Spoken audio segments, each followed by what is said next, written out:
자기 마음대로 추론을 한 거예요. 그러니까 누구 유리하게. 전관예우 변호인단이 지금 있습니다. 이렇게 판단하면 이건 판단이 아니죠. 논리가 아니잖아요, 이거는. 네. 그래서 대법원이나 판사들이 쓴 판결문을 공개해야 된다는 거예요.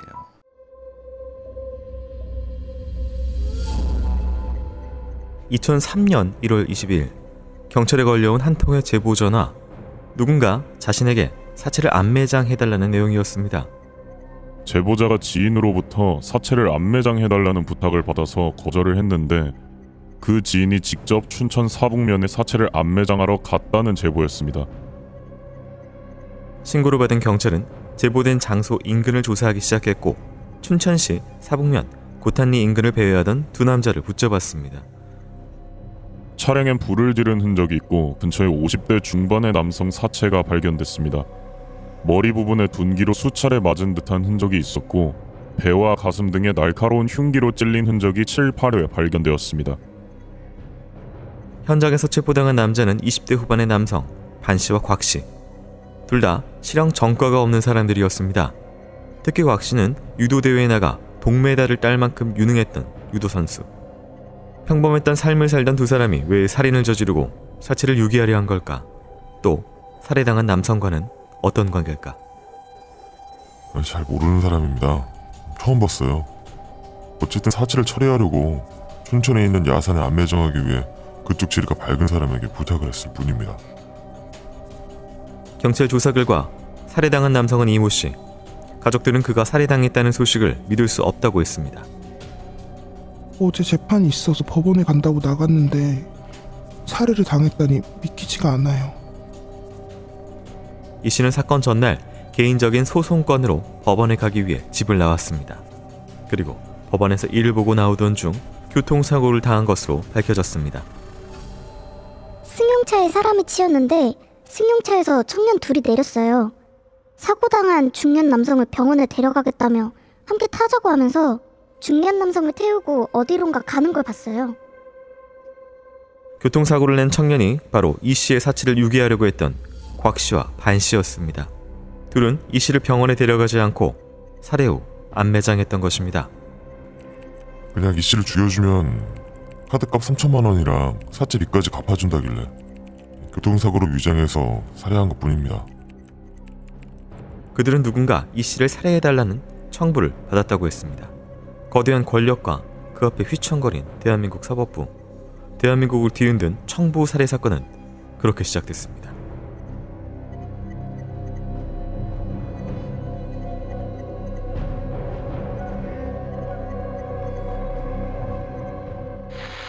오늘 사건은 2003년에 있었던 그 청부 살인 사건입니다. 이 당시에 또 굉장히 유명했던 사건인데 뭐 저는 사실은 2003년 당시에 좀 못 들어봤고 이게 굉장히 크게 얽혀있는 사건이라서 하나하나씩 좀 살펴보도록 하겠습니다. 이 시신이 발견된 장소 상흔을 통해서 일단 범죄 윤곽을 좀 살펴본다면요. 그러니까 둔기로 맞았어요. 근데 오버킬은 아니에요. 그리고 죽을 곳을 찔렀어요. 가슴, 배. 그러니까 원한은 아니에요. 누가 봐도 청부살인이 딱 맞죠.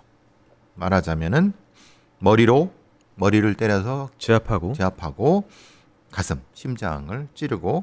근데 뭐 왜 배를 찔렀느냐라고 말씀드리지만 사실 가슴과 배는 연결돼 있기 때문에 전면부의 넓은 그렇죠. 주요 부위. 네, 그러니까 가장 핵심적인 건 오버킬이 안 나왔다는 거예요.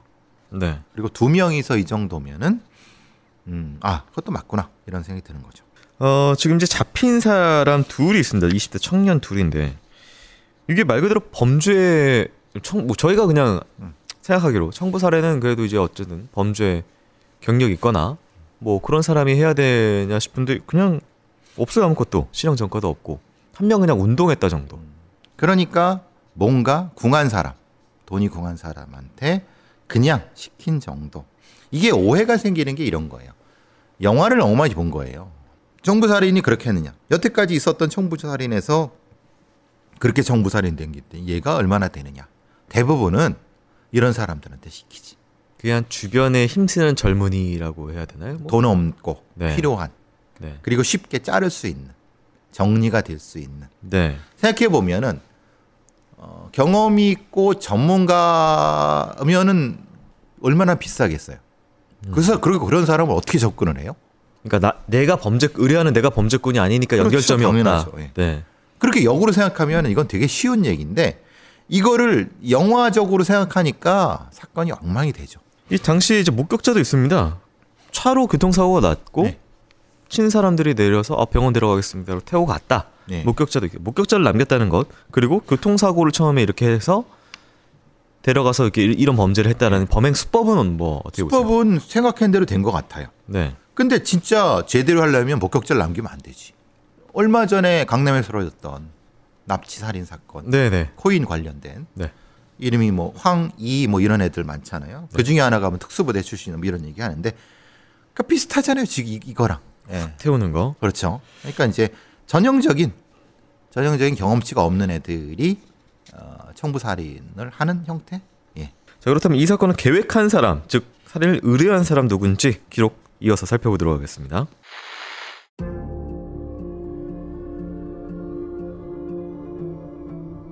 이 씨를 살해하면 금전적인 혜택을 준다고 말한 사람은 누구일까?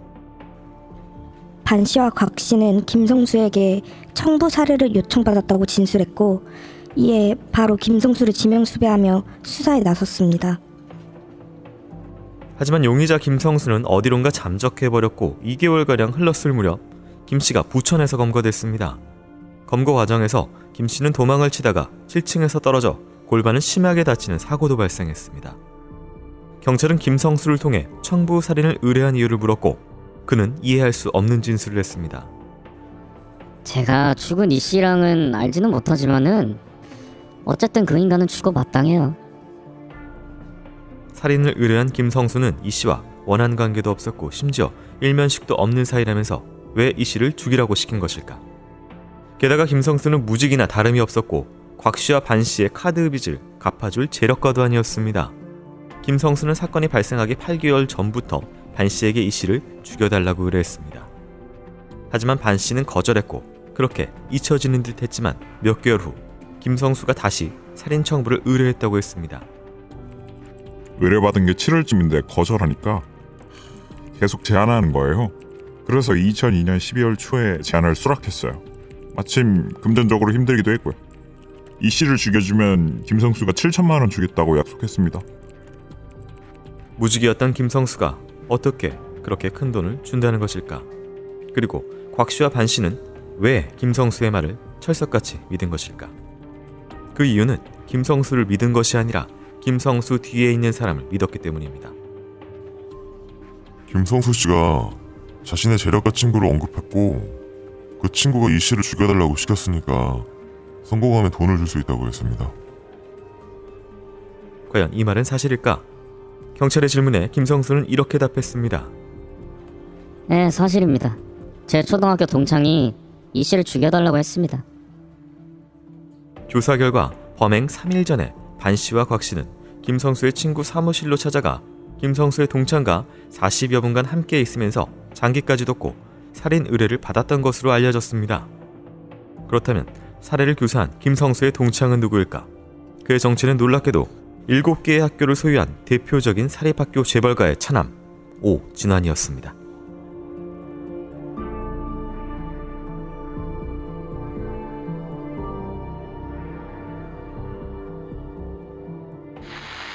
네, 오늘 사건은 가명으로 사건이 진행된다는 점을 말씀을 드립니다. 뭐 들어보면은 지금 김성수라는 의뢰인을 찾았더니 관계가 죽은 사람하고 관계가 접점이 없더라. 돈도 없는데 무슨 돈으로 뭘 한다는 거야. 그리고 이후에는 이제 뒤에 재벌가의 차남이 가는데 뭐 미리 말씀드리지만 이 사람은 의뢰한 걸 부인합니다. 그렇죠. 네. 그림 어떻게 봐야 될까요? 두 사람은 죽일 이유가 없어요. 그리고 김성수도 죽일 이유가 없어요. 죽여서 자기가 이득 될 게 없고 사실 알지도 못해요, 잘. 그런데 김성수는 굳이 도망가다가 7층에 떨어져 갖고 네. 다쳐요. 그거는 자기가 잡히면 안 된다는 거를 알고 있는 거예요. 네. 그러면 자기가 지금 왜 쫓기는지를 알고 있는 거죠. 그럼 당연히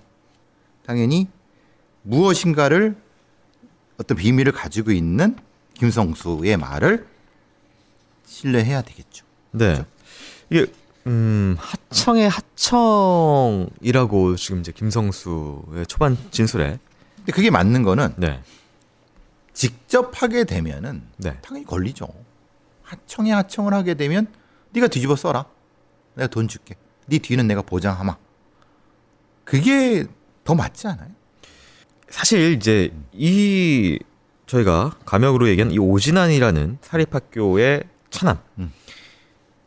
굉장한 집안에 지금 돈이 많은 사람이고 이런 사람이 뭐 그냥 한 명 죽이는데 사람을 죽여서 청부로 죽인다고라고 저희가 이해가 안 되지만 그렇죠. 근데 영남지분 사건이 있었거든요. 그러니까요. 영남지원 사모님이 네. 그렇죠. 그러니까 이유가 분명히 있을 수 있는 거예요. 자기 손으로는 하기 힘들고 꼭 눈에 가시가 있고 그럼 이렇게 할 수 있겠죠. 건너서. 예. 도덕적으로 상당히 위험한 자들은 이게 지금 곽 씨와 반 씨는 뭐 예. 돈을 지금 어쨌든 돈 받고 하는 건데 그렇죠. 김성수는 무지개 돈이 없어요. 그래서 의뢰금, 성립금도 지금 뭐 이렇게 받은 걸로 알려지지 않은데 그럼 돈을 뭘 믿고? 그러니까요. 근데 뭐 믿었던 거는 사실 그렇다면 돈이 있는 사람이 시킨 거야.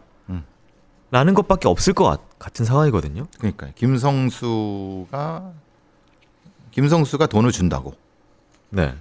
이 사람은 무직은 그러니까 밤업소에서 일했던 경력이 있고 당시 뭐 큰 돈은 없었고 암흑가야까지는 아니고 업소거든요. 업소 그냥 삐끼죠. 삐끼. 네. 소위 말하는. 그 정도의 임무. 그러니까 쉽게 쓸 수 있는 거죠. 쉽게 버릴 수도 있는 거고. 네. 그러니까 오히려 우리나라의 살인청부 이렇게 벌어진다고 보시는 게 타당할 겁니다. 네. 그러니까 아주 전문적으로 무슨 킬러 말도 안 되는 소리죠. 아는 사람 좀 있냐 이렇게 그렇죠. 해서 건너서. 예. 그래서 나중에 제가 죽이게 시켰어요. 나 그런 적 없어. 내가 그냥 비슷한 분위기만 얘기했지. 내가 죽인다고 시켰어. 이런 식. 사례를 의뢰하고 다시 의뢰했다는 4명의 관계. 그렇다면 사건 의뢰했다는 사학재벌 오진환 누군지 기록 다시 살펴보도록 하겠습니다.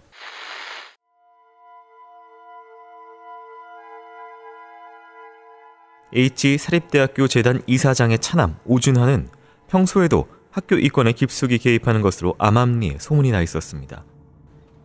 오진환은 급식업체를 선정하면서 리베이트로 2억 5천만 원을 받은 혐의로 검찰에 기소되었고요.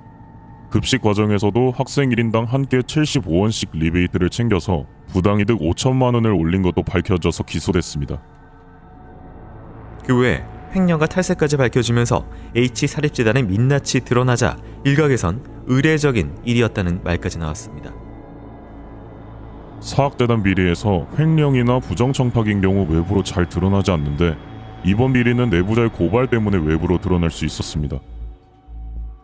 사립학교 재벌가의 차남 오진환의 치부는 재단에서 재단 관리인으로 일했던 사람의 내부 고발을 통해 세상에 알려졌는데 그 내부 고발자가 바로 숨진 이 씨였습니다. 2000년까지 재단에서 재산관리인으로 활동하셨고요. 그때 재단의 각종 비리를 목격하고 연루되셨어요. 근데 유학을 갔던 오진환이 이 씨를 재산관리인에서 해임시켰고 그 과정에서 퇴직금 지급으로 인해 분쟁이 생겼던 걸로 알고 있습니다. 그렇다면 이 씨는 왜 재단의 비리를 폭로한 것일까? 그건 오진환의 보복으로부터 시작됐습니다. 퇴직금 문제로 화가 난 오진환은 이 씨 집에 조폭들을 보내 살해 협박을 했고 생명의 위협을 느낀 이 씨는 지방으로 피신했습니다. 이 씨는 오진환의 협박에 분노해서 검찰에 재단 비리를 제보한 걸로 알려졌습니다. 제보를 받은 검찰은 오진환과 그의 아버지인 재단 이사장 오 씨를 긴급 체포해 구속 기소했습니다. 그렇게 재단 비리 제보에 앙심을 품은 오진환은 제보자 이 씨를 상대로 민형사소송을 제기했고 이 씨는 바로 그 재판장에서 귀가하던 길에 교통사고 후 납치되어 살해당했던 것입니다.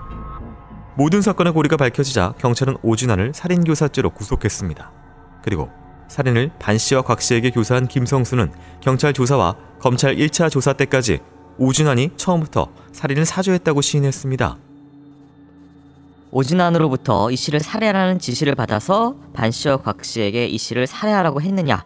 라고 물었더니 김성수가 예, 사실입니다. 라고 답했습니다. 이 사건은 법정으로 갔고 이미 모든 진술과 증언을 확보한 검찰은 자신이 있었습니다. 그런데 법정에서 김성수의 변론을 맡은 변호사가 김성수와 귓속말을 속삭인 이후 갑자기 김성수는 진술을 번복했습니다. 오진화는 이번 사건과 무관합니다. 모든 건 제가 꾸몄고 살해를 지시했습니다. 제 친구 오진원이 이씨 때문에 고민하고 막 힘들어하는 거 보고서 제가 친구 몰래 자진해서 벌인 행동입니다. 명확해 보였던 사건은 그때부터 걷잡을 수 없이 꼬여가기 시작했습니다.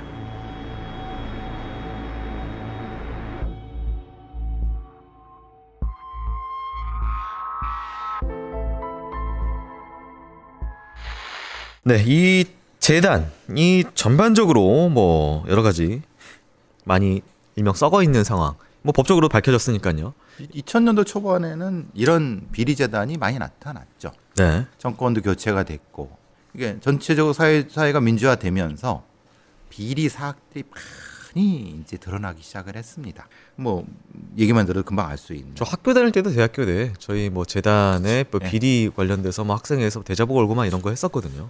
가장 일반적인 방법은 네. 재단에 뭐 등록금 빼먹고 학생들한테 뭐 걷어갖고 빼먹고 가진 더러운 짓을 많이 하는데 그 실제로 타고 올라가면 재단 이사장이 누구 뭐 친척 누구 뭐 뻔한 스토리.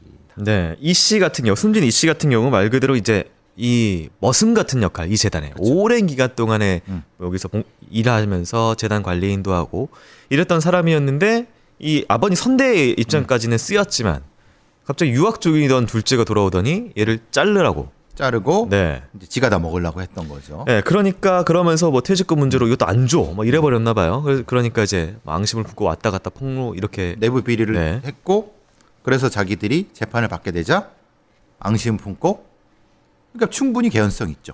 동기는 사실 있어 보입니다. 명확하죠. 네. 얘만 없으면 재판이 성립이 안 되죠. 궁금한 것 중에 하나가 이게 오진환 차남 같은 경우에는 앞에서 뭐 조폭도 보냈습니다. 협박도 했고요. 돈도 엄청 많아요. 말 그대로 그냥 많은 게 아니라 엄청 많습니다. 근데 이런 얼푼이들을 그러니까요. 써서 내가 돈으로 해도 된다. 근데 자존심이 상한다.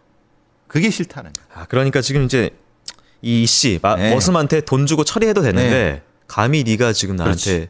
계급이 다른 네가 어찌 감히 이 머슴이 주인한테 엉겨? 그게 기분 나쁜 거예요. 그래서 소송을 걸었다. 네. 소송을 하고 고통을 주고. 그러니까 좀 수그릴 줄 알았는데 더 그냥 해내? 네. 안 되네. 이렇게 했다는 거죠. 그런 동기가 있다. 동기가 있는 거죠. 네. 동기는 있습니다. 네. 지금 이 사건은 또 이제 나중에 드러나겠지만 이제 물증 문제나 그렇죠. 여러 가지가 또 얽혀 있고요. 청부살인은 가장 핵심적인 게 물증입니다. 네. 또 한 가지는 이제 김성수가 재판을 진행 중에 전에는 시켰다고 했는데 변호사랑 이야기를 이게 판결문에 적혀 있습니다. 변호사랑 이야기를 나눈 이후에 진술을 갑자기 바꾸거든요. 그러니까 두 가지가 있겠죠. 네. 너 지금 이렇게 가면 죽는다. 아니면 너 지금 이렇게 가지 말고 돈 줄 테니까 두 가지겠죠. 그러니까 이게 동기가 없잖아요. 김성수 같은 경우에는. 그러니까 그렇죠. 만일 진실이 자기가 그냥 한 거예요. 근데 이제 이렇게 시켰다라고 주장할 동기가 뭘까요? 김성수 입장에서. 그러니까 이제 돈 잘 나가는 친구, 동창 친구가 사주했다라고 할 동기. 거짓말로. 그러니까 거짓말로 할 이유가 없죠. 저기 있는 이득이 없으니까. 네. 그렇죠? 근데 물론 이렇게 있을 수 있어요. 만약에 김성수가 이 씨한테 우리가 모르는 어떤 원한이 있었어. 네. 그래서 를 원한을 죽이려고 했는데 내가 그냥 사주하면 내가 걸릴 것 같으니까 보니까 이 씨가 내가 어떻게 아는 동창 오진환애랑 이런 관계가 있네? 네. 아 그래? 그러면 내가 저 이렇게 이 오 씨를 이름을 빌어갖고 죽인 다음에 제가 했다고 하자. 요렇게까지 설명은 되죠. 이 사건이 5번의 재판을 받습니다. 5번의 재판을 받는 동안에 김성수가 사망한 이 씨에 대해서 가지고 있는 원한이나 동기가 있다라고는 단 한마디도 나오지 않거든요. 그렇죠. 네. 그러니까 그게 없으면은 제가 지금 말한 이거는 성립이 안 되는 거예요. 죽여야 할 이유가 없으니까. 죽여야 될 이유가 없어요. 돈 때문도 아니고 원한도 아니고 뭐야? 그럼 종교적인 이유도 아니고 뭐야? 그 설명이 안 되는. 근데 그 설명을 판단해 줘야 되는 게 판사들이에요. 이게 많이 꼬이기 시작을 합니다. 이런저런 일들로. 김성수의 진술 번복으로 1심이 어떻게 되는지, 그리고 이제 앞서서 얘기한 5번의 재판이 있는데요. 지금 포인트는 지금 이제 4번째 브리핑에 있습니다. 이 부분 좀 잘 듣고 여러분의 생각이 어떤지 좀 궁금한데 한번 같이 좀 살펴보시죠.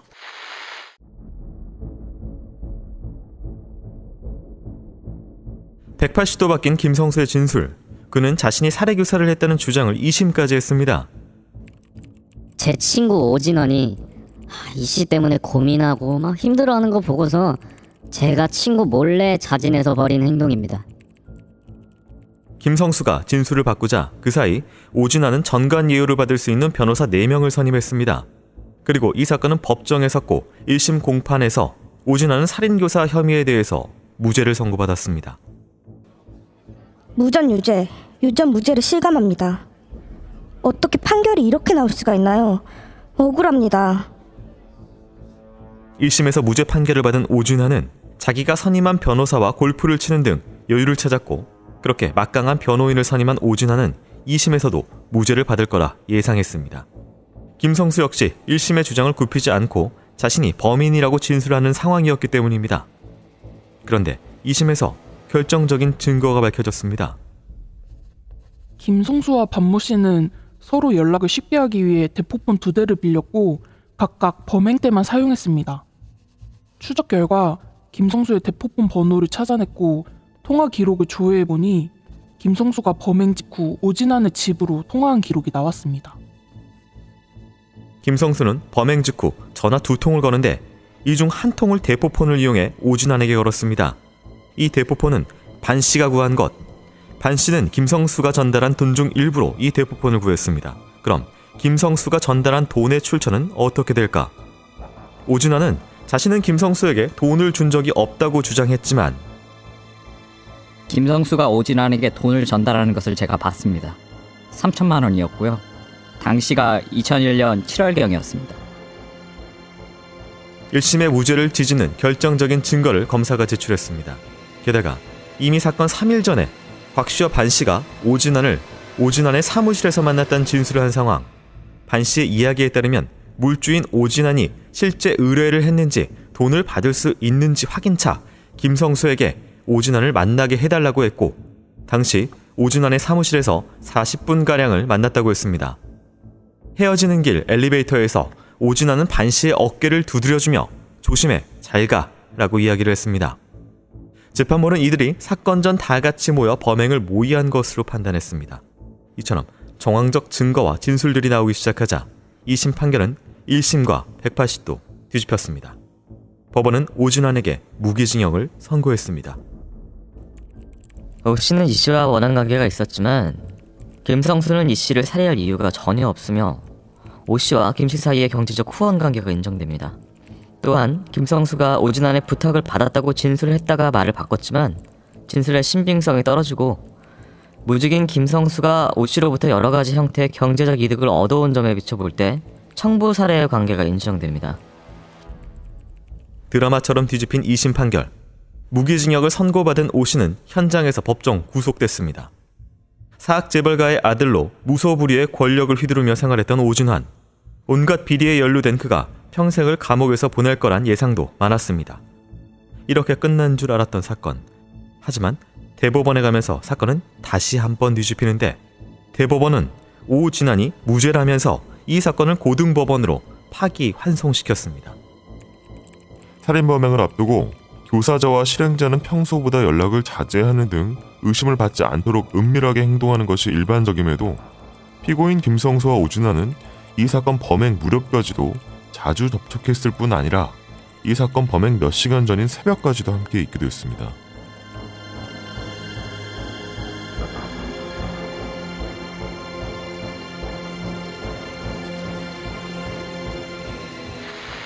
다섯 번의 재판에서 계속 극적으로 뒤집히는 부분이기 때문에 이게 뭐 형량은 깎이고 이런 문제가 아닙니다. 유죄 무죄. 네, 그렇게 뒤집혔던 상황이고 제가 지금 이제 그 중에서 이제 파기환송 대법원 판결문과 최종 판결 대법원 판결문을 지금 이제 테이블 위에 가지고 있는데 일단 중요한 게 지금 1심, 2심, 3심 오면서의 양쪽에서 판단된 근거들 그걸 어떻게 판단했느냐 이게 중요해 보입니다.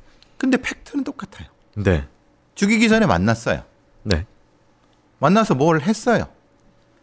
근데 2심에서는 모의로 받고 대법원에서는 야, 살인 청부하는 애와 실행하는 애가 원래는 은밀하게 안 만나고 그러는 게 맞아. 네. 그런데 아니 대놓고 만나. 그럼 어떻게 그게 살인 청부야라고 하는 거예요. 그러니까 첫 번째 대법원 파기환송심에서의 파기환송을 결정한 그 대법원 판단은 야, 영화처럼 이런 것들은 몰래 해야지. 그렇죠, 왜 예. 자기 사무실로 부르는 게 말이 돼? 그러니까 살인교사로 하려고 부른 건 아니야. 일단 또 하나 이 대포폰 관련돼서 범행 이후에 전화를 한 기가 막힌 타이밍에 대해서도 사실 의심이지만 이걸 대포폰으로 했다는 건 사실 명확한 정황적 증거인데 이걸 또 어떻게 얘기했냐면은 이거 처음에 살인 사주했던 게 1년 반 전이야. 1년 반 동안 이걸 계획했던 사람이 그렇게 허술하게 이거를 대포폰으로 연락을 해? 그렇죠. 범행 이후에? 그러니까 네. 이 사람들은 치밀하게 한다는 것이 누구 주체에게를 헷갈리는 거죠. 네. 치밀하게 준비한 거는 예를 들면 김성수와 오진환이지 실제로 실행한 사람들은 그만큼 치밀한 능력을 가지고 있는 게 아니에요. 반곽. 그렇죠. 네. 이 불균형하다는 것이 사건에는 존재할 수 있다는 것을 네. 이 재판부는 의도적으로 그냥 뭉갠 것 같아요. 그러니까 대포폰으로 연락한 거 이상 더 치밀하게 이 사람들이 준비를 할 수가 있나요? 이 일반인들이? 그 사람들이 생각한 네. 치밀함과 판사들은 그걸 다 보고 네. 그걸 때려 판단하는 거죠. 범인의 입장에서 판단해야 되는 건데. 여러 가지 뭐 재판부의 반박 논리들이 이 판결문 내내 나오면, 그러니까 이건 있어요. 정황상 그럴 가능성이 농후하다라는 건 방점을 일단 찍습니다. 그렇죠. 찍음에도 불구하고 하지만 이런 경우일 수도 있지 않냐. 이 부분은 충분히 증명이 안 되는데 이걸 살인이라고 할 수 있느냐라고 가거든요. 그래서 이제 네. 문제가 이거예요. 청부살인이라든가 아니면 뇌물사건이라는 부분에서는 기존의 형사사건에서의 95%까지 뭐 입증이 안 되면 피고인의 유리함 뭐 이런 거는 실제로는 그거는 사실은 웃기는 소리예요. 증거를 가지고 해야죠. 판사들이 상상한 경우의 수가 왜 없었느냐를 그렇죠. 가지고 지금 그렇죠. 내놓으라는 거잖아요. 그래서 제가 늘 말씀드리지만 네. 판사들이 그럴 능력이 없으면 범죄 전문가한테 유무죄를 판단하게 해라. 네. 그다음에 형량은 너네들이 판단해라. 이게 미국의 배심원 논리입니다. 저는 그 논리 중에서도 이해가 안 되는 것들이 많이 있는데 예를 들면 이런 겁니다. 대법원에서 오진환이 피해자 사망 시 소송 중이기 때문에 자기가 의심될 상황인데 그 의뢰를 제일 친한 친구에게 할 리가 있느냐. 근데 사실은 생각해 보시면 오진환과 김성수가 제일 친한 거는 나중 일이지. 네. 사실은 그렇게 친하지 않았어요.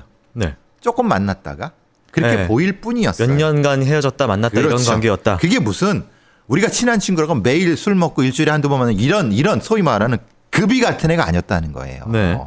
또 한 가지 그 만남 40분간의 만남 반과 곽을 데려간 반 씨와 곽 씨의 주장은 내가 지금 돈을 못 받았는데 김성수 씨 너 진짜 돈 줄 사람 확실합니까? 이 의뢰 확실해요?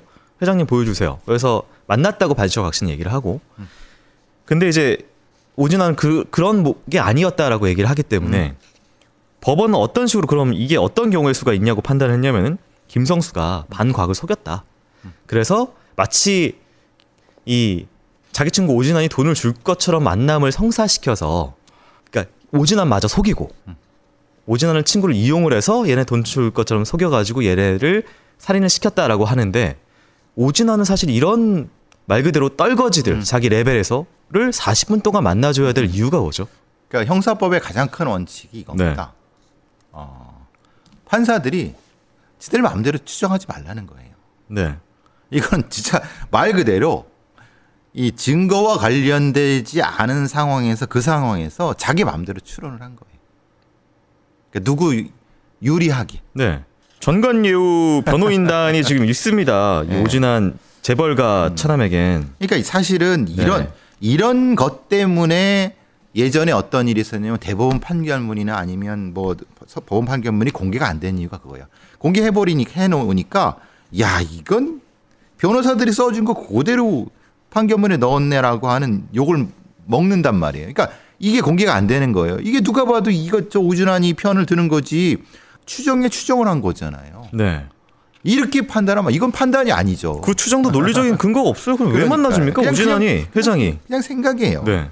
그래서 판결문을 공개하라고 하는 게 그런 거예요. 니들이 판결문을 했으면은 판결의 근거를 제시해라. 근데 제시 안 하잖아요. 대법원은 김 씨의 교사로 살인이 저질러졌을 가능성이 농후하나 직접적인 증거 없이 간접 증거만으로 유죄를 인정한 것은 잘못이라면서 고법으로 말씀드렸다시피 파기환송 보내고요. 파기환송심 재판부 판단 내용 말씀드릴게요. 살인의 직접 범인들은 오진환이 직접 살인을 부탁했고 범행 탄로 시 우발 살인이라고 말하는 대신 오진환이 변호사비와 생계비를 주기로 했다고 말하지만 이들의 진술도 일부 차이가 있고 이전에는 김성수가 시켰다고 했다가 이제는 오진환이 직접 부탁했다고 번복한 격이도 석연치 않아서 믿을 수 없다. 김성수가 검거 당시 오진환이 시켰다라고 말한 것은 구속을 피하기 위해서였다는 해명이 납득된다. 오진환이 김성수에게 범행을 부탁하며 3천만 원을 주는 것을 봤다는 증인이 있지만 오진환이 일면식도 없는 남이 보는 앞에서 살인을 부탁했다는 진술은 선뜻 믿기 어렵다.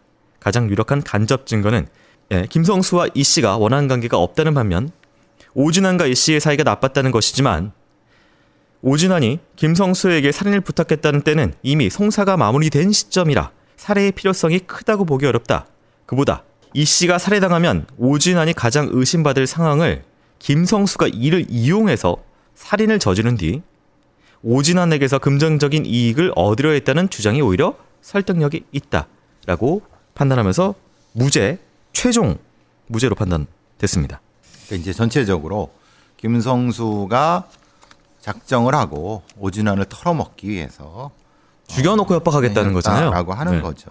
근데 이게 죽여놓고 협박을 하기 위해서 반과 곽을 데려다가 이것 떼고 저것 떼고라고 했다는 얘기인데 일견 이 부분에서 논리적으로 이렇게 잘 설명이 됐다라고 하지만은 문제는 그거예요. 아까 말씀드린 것처럼 직접적인 증거가 있는 부분 3천만 원을 줬다라는 증거가 있어요. 근데 그 증거를 일부러 깨는 거예요. 왜? 아니 일면식이 없는 남 앞에서 준다는 게 말이 되느냐라고 하지만은 반대로 얘기하면 일면식이 없으니까 말하자면 이 얘기가 무슨 얘기인지를 이 사람이 모를 수 있다는 거예요. 네네. 그러니까 그때는 당연히 지금 와서 보면야 아니 뭐 엉뚱한 사람 앞에서 이게 말이 돼라고 하지만은 그때 당시에는 얘는 다시 볼 이유도 없는 애니까 이거 무슨 얘기인지 모르는 상태였다는 거예요. 네. 그러니까 그런 맥락적인 거를 의도적으로 간과하는 거예요. 재판부는. 그러니까 증거의 균형이 안 맞는 거예요. 네. 중요한 증거는 빼먹고 자신들의 추정은 그냥 그거보다 높게 하는 부분인 거죠. 또 한 가지가 있습니다. 이 씨가 죽을 때 가지고 있던 이 학원의 비리 파일, 입증 장부 서류를 보면 학교 공사 횡령 토지 위장 매입 편법 상속 학교비를 담보로 한 거액의 신용대출 토지 매매 시 이중계약서 작성 학교 공사 인건비 횡령 학교 교육용 기본 자산의 가족묘 사용 등의 유형들이 이제 보따리를 가지고 있었습니다. 또 하나의 이 씨가 다른 게 있었죠. 네, 이런 것도 심지어 위험 요소도 있고 기분도 나쁘고. 그렇죠. 네. 그러니까 완전히 이 송사로 배당 비리가 완전히 드러난 게 아니에요. 나머지 또 있다는 얘기예요. 네. 그러니까 이걸 판단했어야 되는데 이 판단을 판사들은 의도적으로 간과한 부분인 거죠. 간과하거나 아니면 무시하거나. 근데 저는 이게 무슨 논리인지 모르겠네요. 봐봐요. 제가 교수님을 싫어하는 사람이 있다고 제가 가서 죽여놓고 나한테 돈 뜬다. 돈 내주시죠. 네. 그건 네가 죽였잖아. 그럼 끝나는 건데 그게 협박이 어떻게 됩니까? 그러니까요. 근데 그 논리를 그러니까 사후 논리죠. 사후 논리를 법률가들은 교묘히 만들어내는 거예요. 아니 이게 논리가 아니잖아요. 이거는. 네. 그래서 대법원이나 판사들이 쓴 판결문을 공개해야 된다는 거예요. 이 사람들이 어떻게 논리를 구성했는가를 만 대중이 알게끔. 그러니까 이런 짓을 못하죠. 못하게 해야 되죠. 그렇습니다. 이 지금 오진환이라고 저희가 가명을 붙인 이 재단의 최남은 지금도 학교 사업을 하고 계신데요. 이 지금 얘기한 사립학교 재단 예결산 심의 의결권이 이 이사회에 있는데 이 이사회는 외부인이 없어요. 다 삼촌, 조카, 그렇죠. 내부인들로 알아서 우리끼리 예산할게. 그래서 지금 과거에 비리를 했고 현재는 또 어떻게 운영하는지는 모르지만 심의기구가 없다라는 추가 소식이 있습니다. 이 법정에서 진실을 다투던 도중에 결혼 30주년을 맞은 그 사망한 이 씨 아내분은 남편의 억울함을 호소하면서 언론 인터뷰를 했는데요. 법과 정의가 실종된 세상이다라는 말씀을 남기셨습니다. 뭐 여러분들 청취자 시청자 여러분들은 어떻게 생각을 하시나요? 네. 사망하신 이 씨의 명복을 빕니다. 교수님 수고하셨습니다. 수고하셨습니다.